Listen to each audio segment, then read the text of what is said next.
तरीके से पधारें और राष्ट्र का स्वागत करें। वार्ड क्रमांक 1 से श्रीमती कालियाबा यादव। आप सज्जय राजा को प्रणाम करते हुए आपके अंदर क्या आशीर्वाद।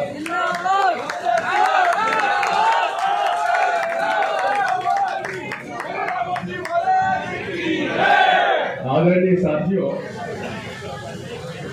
इंद्र भगवान की परीक्षा में आप सब लोग सफल हुए, बहुत बहुत बधाई।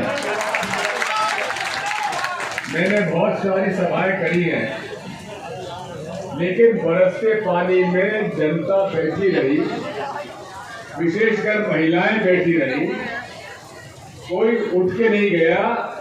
इससे बड़ी परीक्षा और क्या हो सकती है। आप सबको बहुत बहुत बधाई। और ये बात अब साबित होती है कि वाकई में गुना की जनता बदलाव चाहती है। बहुत दिनों बाद गुना में आम सभा लेने का मौका मिल रहा है,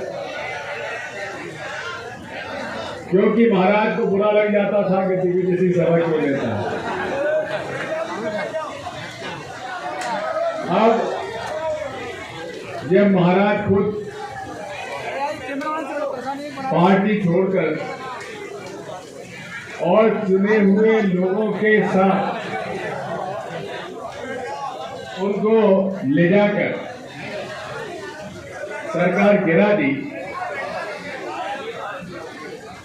तो मैं अब उनके बारे में क्या कहूं।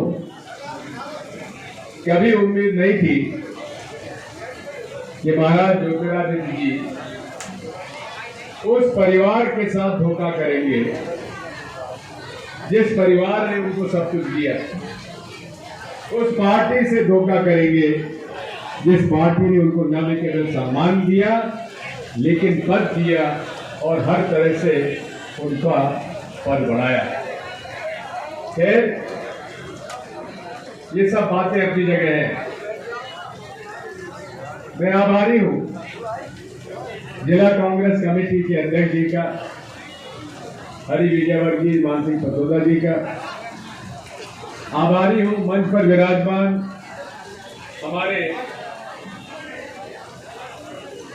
के अग्रवाल जी, भूतपूर्व मंत्री, हमारे महावीर पंड्या जी, नूरुल हसन साहब, हमारे सत्यप्रकाश विजयवर्गीय जी, नरेंद्र लाठी जी, मुरारी जी, और हमारे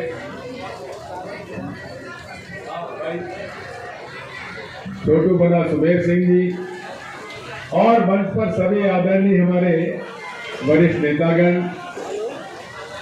हमारे सभी कांग्रेस पार्टी के पार्षदगण, उपस्थित आदरणीय देवियों और सज्जनों। बहुत कुछ बातें जयवर्धन बाबा साहब ने आपको बता दी।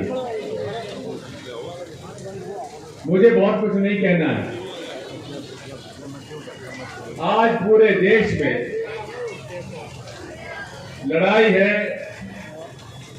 विचारधारा की, लड़ाई है कांग्रेस और भाजपा की, लड़ाई है गरीब और अमीर की, लड़ाई है शांति और अशांति की। आज आपको तय करना है कि वो पार्टी जिसने आजादी की लड़ाई में कभी भाग नहीं लिया, और आप जरा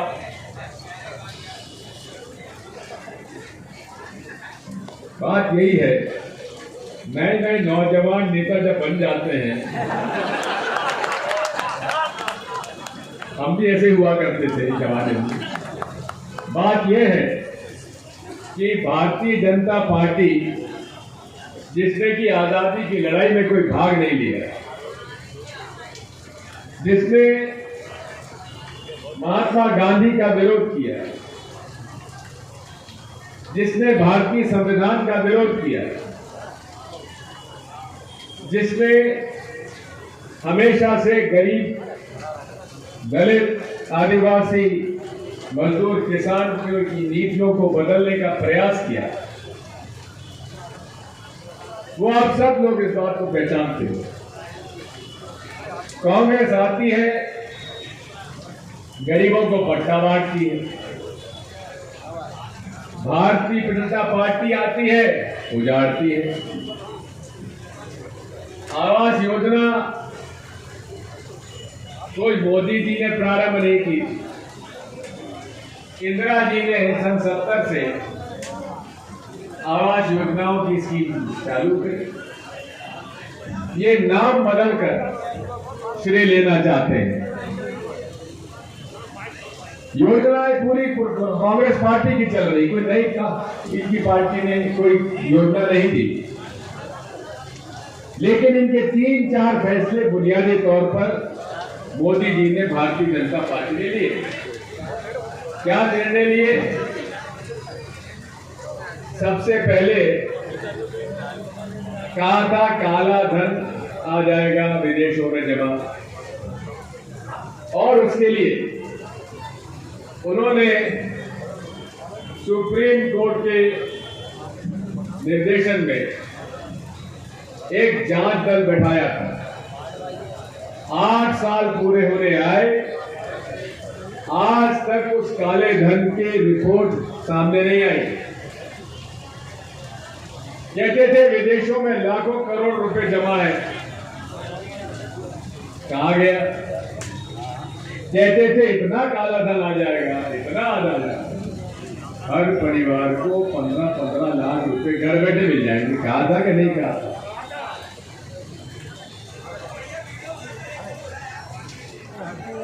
इसी के साथ साथ इन्होंने काला धन तो लाया नहीं, नोटबंदी की। नोटबंदी में 4 वादे किए थे, कहा था काला धन आ जाएगा।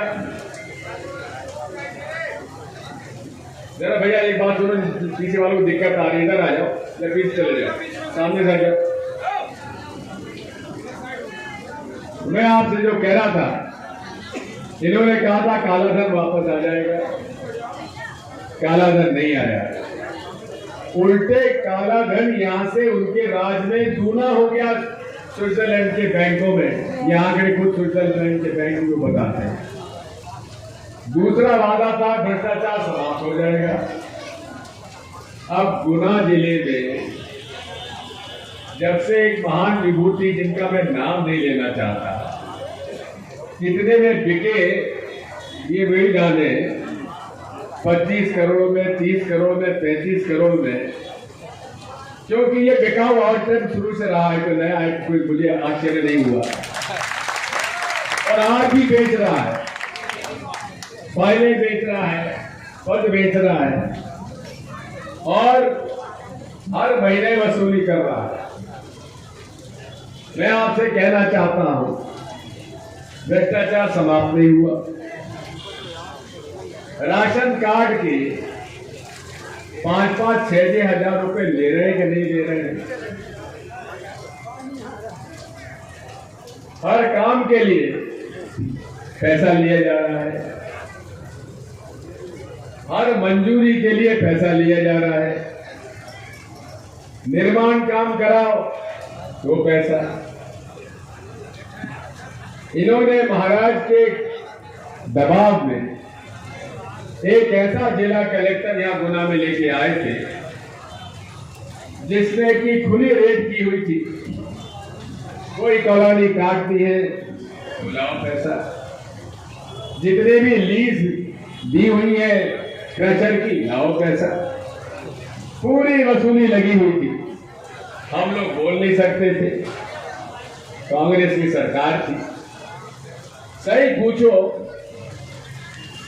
तो सरकार जरूर गिर गई, लेकिन ग्वालियर चंबल संभाग आजाद हो गया। कांग्रेस पार्टी जिंदाबाद, कांग्रेस पार्टी जिंदाबाद। पुराने कांग्रेसी जो घर बैठ गए थे, वो सब बाहर निकल कर आ रहे। और मुझे दया आती है उन सब भारतीय जनता पार्टी के लोग, जिन्होंने भारतीय जनसंघ के समय से साइकिल पर जाकर प्रचार किया चने खा खा कर जनसंघ का प्रचार किया, आज वे घर बैठ गए और दलाल और ठेकेदार भारतीय जनता पार्टी के नेता हो गए। नोटबंदी में इन्होंने कहा था आतंकवाद खत्म हो जाएगा, आतंकवाद बढ़ गया। अब आतंकवादी गतिविधियां उदयपुर जैसे उसमें भी शामिल होने लगे और ये भी अब प्रमाण आ गया कि जो आतंकवादी पकड़े गए उसमें भारतीय जनता पार्टी का ही नेता था। ये भी एक प्रमाण हमारे पास है कि आईएसआई के लिए जासूसी करते हुए भारतीय जनता पार्टी के नेता ही पकड़े गए। जम्मू कश्मीर में जो एक आतंकवादी पकड़ा गया,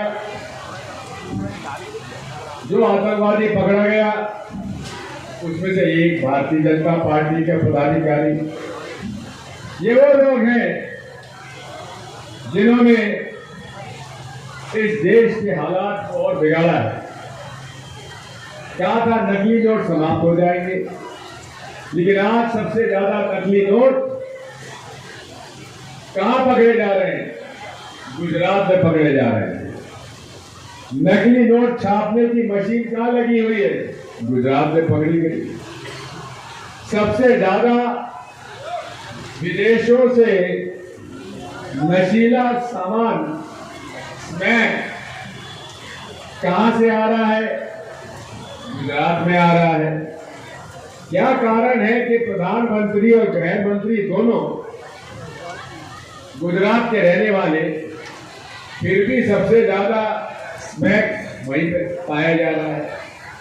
सबसे ज्यादा नोट छापने की मशीनें वहीं से पकड़ी जा रही हैं, सबसे ज्यादा नकली नोट वहीं पकड़े जा रहे हैं। और उस समय जबकि पूरे देश में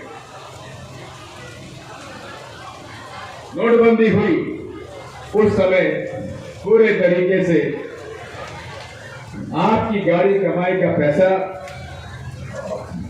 उसको निकालने भी आपको तकलीफ हुई। कोरोना काल आया, लोग परेशान हुए। अस्पताल में कुछ कांग्रेस के ही लोगों ने अगर मेहनत करके उनकी सेवा नहीं की होती तो उनके इलाज बराबर नहीं हो पाए। इसमें हमारा विक्रम तोमर ने विशेष तौर पे काम किया। इसके साथ साथ कांग्रेस के लोगों ने खाना, पका हुआ खाना बांटा। बहुत सारे ऐसे काम हुए। आज पूरे देश में गरीब गरीब होता जा रहा है, अमीर अमीर होता जा रहा है, गरीब बेरोजगार होता जा रहा है, रोजगार उसको नहीं मिल रहा है। ये सारी बातों पर हमें विशेष तौर पर ध्यान देना है। मैं आज इस अवसर पर यह कहने आया हूं कि दिग्विजय सिंह के बारे में भारतीय जनता पार्टी हमेशा से दुनिया भर का प्रचार करती है। कहती है मैं हिंदू विरोधी हूं, मुसलमान परस्त हूं। मैं एक बात कहना चाहता हूं, मैं ना हिंदू परस्त हूं, ना मुसलमान परस्त हूं, मैं इंसानियत परस्त हूं। जितने भी आज धर्म है, जितने भी आज देश में धर्म है, हर धर्म इंसानियत का शिक्षा देता है। कैसे अच्छा इंसान बनो, ये हर धर्म का संदेश है। और इसी संदेश को लेकर कांग्रेस पार्टी जनता के बीच में जाना चाहती है। ये समाज को तोड़ रहे हैं, हम समाज को जोड़ना चाहते हैं। अभी बहुत सारी बातें जयवर्धन ने कही हमारे सनातन धर्म की। कोई सनातन धर्म का धार्मिक आयोजन, पंडित जी कौन है यहाँ पे, वो खड़े हुए, बताइए, शांति पाठ के अलावा के बिना कोई धार्मिक आयोजन चालू होता है क्या? विश्व कोई भी शांति पाठ के बिना धार्मिक आयोजन चालू होता है क्या? कोई भी हमारा नारा सभी के कल्याण की बात नहीं करता है क्या? कांग्रेस वही शांति पाठ पूरे देश में चाहता है। शांति नहीं होगी तो देश की प्रगति नहीं होगी, समाज में शांति नहीं होगी तो लोगों में रोजगार पैदा नहीं होगा। क्योंकि अशांत भारत में कौन पैसा लगाने की कोशिश करेगा? आज अशांत पूरा देश भारत में, अशांत भारत में पूरे तरीके से जो पैसा लगाने वाले थे वो अपनी फैक्ट्रियां बंद कर करके जा रहे हैं। बेरोजगारी बढ़ती जा रही है, योजनाओं में राशि कम है, कर्जा लिया जा रहा है। लगभग आज देश पर 80 लाख करोड़ कर्जा हो गया। जब प्रधानमंत्री ने कुर्सी संभाली थी तो लगभग 30 लाख करोड़ था। 8 साल में ये 2.5 गुना ज्यादा बढ़ गया। और तो और इन्होंने कहा था डिजिटल ट्रांजैक्शन होगा, यानी कि नकदी काम कम हो जाएगा, लेकिन उल्टा हुआ। नोटबंदी के समय कुल 17.5 लाख करोड़ के नोट थे और इन्होंने कहा था कि जो नए नोट आए हैं हम ज्यादा नहीं बढ़ने देंगे। लेकिन 4 साल के बाद अब क्या हुआ? 4 साल के बाद 17.5 लाख करोड़ के नोटों के बजाय आज मार्केट में 28 लाख करोड़ नोट आ गए। ये 10 लाख करोड़ नोट कहां से आए मोदी जी? इसका जवाब आप नहीं देते हैं। और ये 10 लाख करोड़ का गया कहां, जिसके बारे में कोई जानकारी नहीं है। मैं आपसे ये कहना चाहता हूं कि आज पूरे भारत की भारतीय जनता पार्टी की जितनी योजनाएं हैं वे गरीब के विरोधी हैं और बड़े बड़े उद्योगपतियों के पक्ष में ये योजनाएं बनी हैं। यही कारण है कि कोरोना काल में सब लोग गरीब हो गए, लेकिन 50 परिवार हैं इस देश में जिनकी संपत्ति 2 चौगुनी और 8 गुनी तक हो गई। और पूरे तरीके से आज सारी नीतियां उनके माफिक बन रही है। यही बताया गया है आज कि कोयले की कमी बताकर विदेशों से जो कोयला मंगाया जा रहा है वो भी उन कंपनियों से मंगाया जा रहा है, मैं नाम नहीं लेना चाहता, जो कि भारतीय जनता पार्टी के प्रधानमंत्री जी के खासम खास हैं। उन्हीं कंपनियों से भी विदेशों से कोयला मंगाया जा रहा है। मूल बात यही है, देश में पूरे समाज में नफरत का बीज बोया हुआ है और ये नफरत के बीज के कारण ही देश में अशांति फैली हुई है। भाई भाई को लड़ाया जा रहा है। पूरे देश में गरीबों का शोषण हो रहा है, अनुसूचित जाति और जनजाति के लोगों का शोषण हो रहा है। अभी कुछ दिन पहले ही बमोरी में खुलेआम एक आदिवासी महिला को जला दिया गया। वो बेचारी अपने प्राणों से जूझ रही है भोपाल में।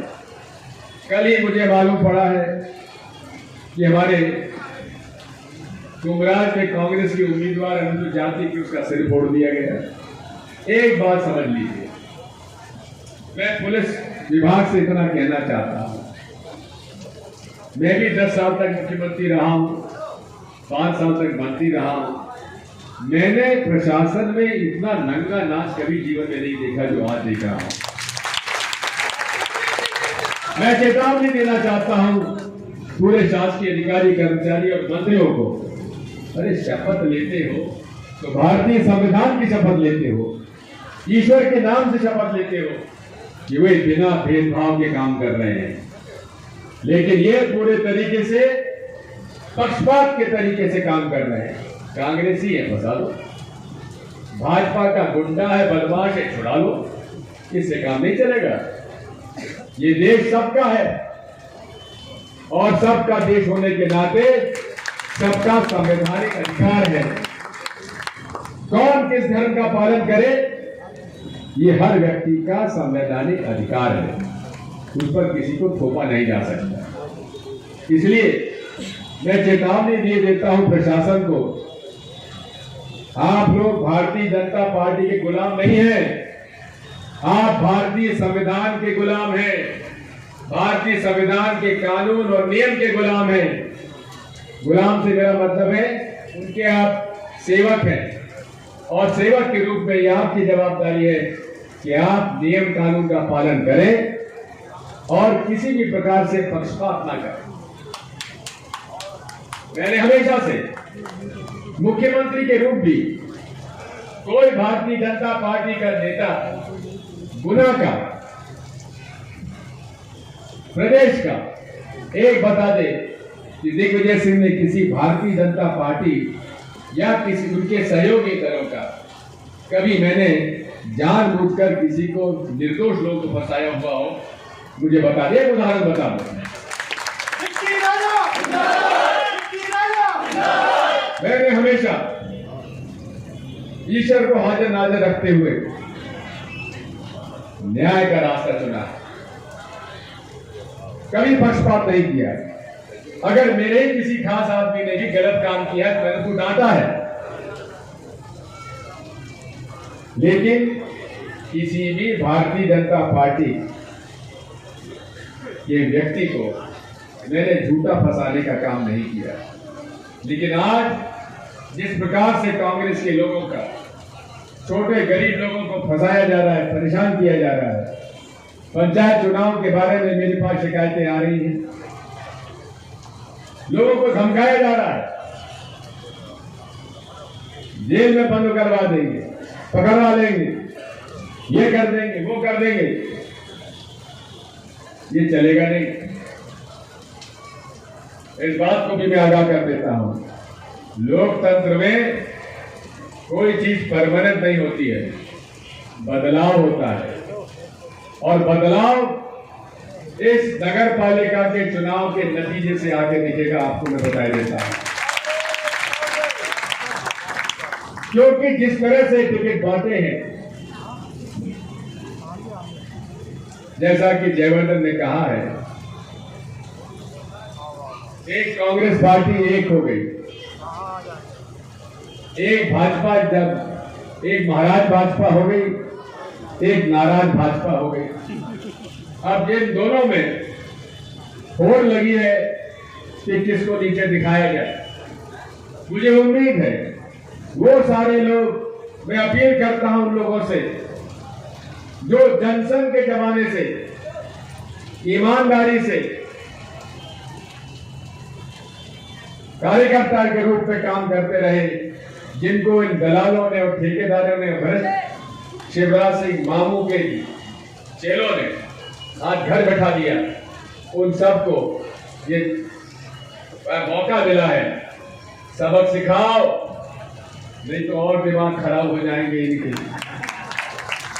और सबक सिखाने के लिए एक ही रास्ता है, कांग्रेस को जिताओ, भाजपा को हराओ, ईमानदारी को जिताओ, बेईमानों को हराओ, भ्रष्टाचार को समाप्त करने के लिए आप कांग्रेस का बोर्ड बनाओ। और मैं जवाबदारी, जिम्मेदारी लेता हूं। अब मुझे कोई महाराज के डर की बात नहीं है, क्योंकि महाराज का लिहाज मैं करता था। इनके पिताजी माधवराव सिंधिया जी महाराज को संजय गांधी जी और अर्जुन सिंह जी के कहने से मैं ही उनको कांग्रेस में लाया था। लोग मुझसे कहते थे और पुराने कांग्रेस के लोग मुझसे कहते थे भी यार तुमने हमारा बड़ा नुकसान कर दिया, इनको ले आए, हमारा तो राजनीतिक भविष्य खत्म हो गया। उनको मैं समझाने का, बैलेंस करने की कोशिश करता था। आज मुझे बैलेंस करने की जरूरत नहीं है, क्योंकि आज हम सब एक हैं, हम सब एक हैं। न केवल कांग्रेसी, लेकिन भारत की जनता एक है। साथियों, ये वचन पत्र ये लाए हैं, ये वचन पत्र, ये वचन पत्र जो है एक निश्चित तौर पर वादे हैं, और ये कोरा वादा नहीं है। कांग्रेस पार्टी जब वादा करती है तो निभाती है, और इसकी जिम्मेदारी और जवाबदारी दिग्विजय सिंह की है, जयवर्धन की है, और मंच पर जितने बैठे हम सब की है। मैं पूरी जवाबदारी और जिम्मेदारी से कहता हूं, अगर कांग्रेस का परिषद बनता है तो पूरे तरीके से इन सारे दिए हुए वचनों को हम लोग पूरा करेंगे। और कोई भी अगर कांग्रेस का पार्षद भी अगर कुछ गड़बड़ी करता है, उसके खिलाफ भी हम कार्रवाई करने के लिए तैयार हैं। आज सबसे मेरी प्रार्थना है, आप सब लोग डटकर भ्रष्टाचार के खिलाफ इन्हें आप चुनाव जिताएं, और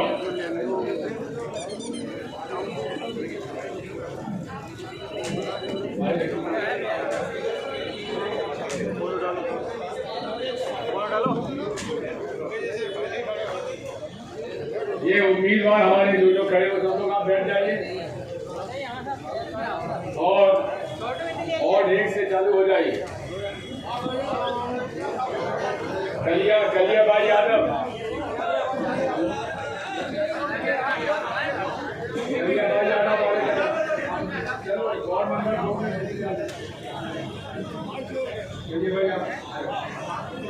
कलिया भाई, और दूसरे में दुर्गा तोमर,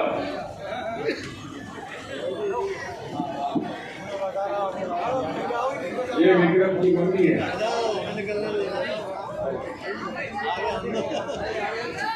वार्ड नंबर 3 गायत्री सरपुरिया,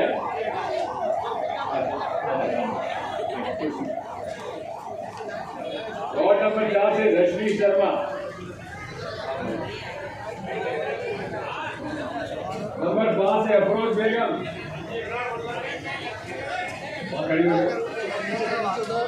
6 से अकरम कुरैशी,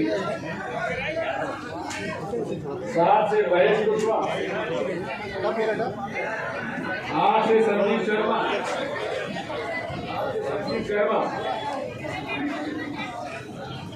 9 से बनवारी लाल ओझा,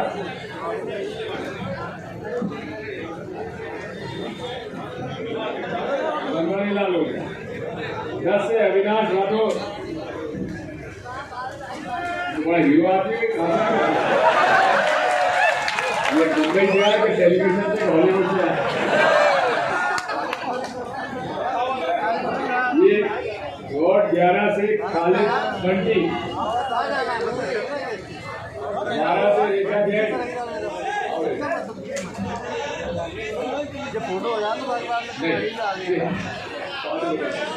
13 से ललिता रजक,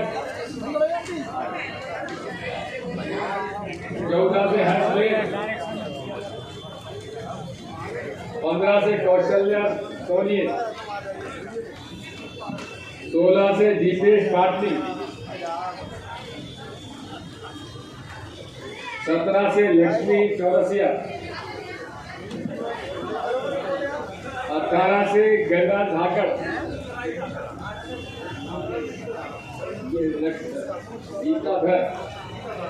गीता धाकड़,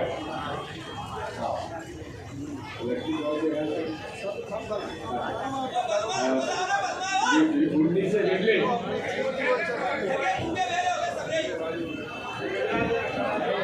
गुजरात 18 से 19 से 20 से लिखा जाता है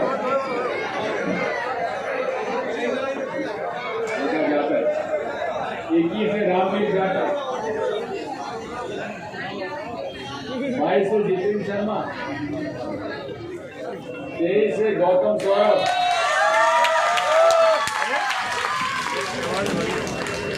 24 से सुशीला बाई अरोड़ा,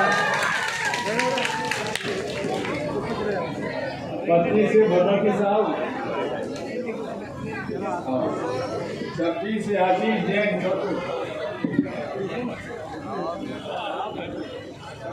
27 से शेखर वशिष्ठ, 28 से सलमान खान,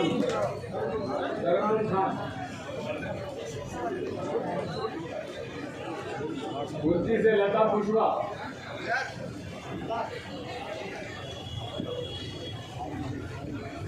30 से लक्ष्मी भी,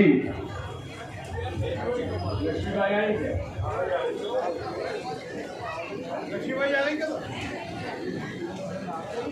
31 से राममूर्ति कुशवाहा, है गीताबाई,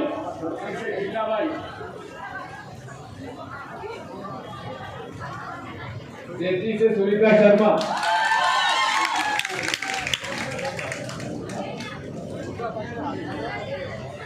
34 से सचिन दूरिया,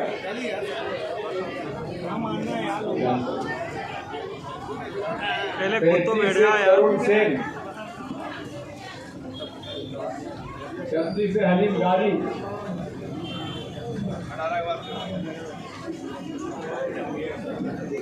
37 से कविता जाटव,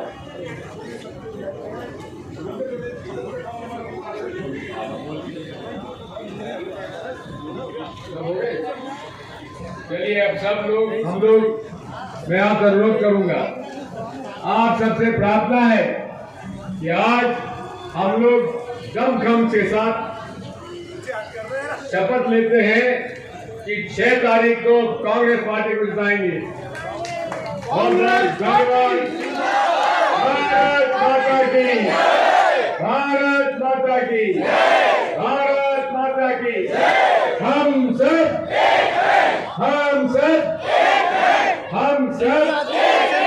देखो, मैंने कहा था ना आपसे, ये इंद्र भगवान परीक्षा ले रहे थे, ले ली, अब तेरे को बादल छट गए, भाजपा गई,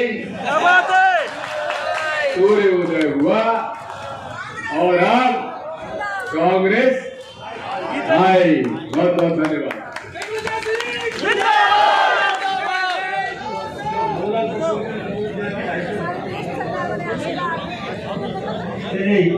मोहनलाल का सोनिया इन्होंने 250 लोगों के साथ में कांग्रेस ज्वाइन की है।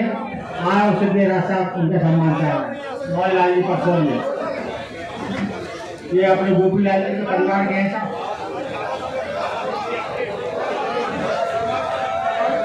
गोपीलाल जी के दामाद हैं साहब।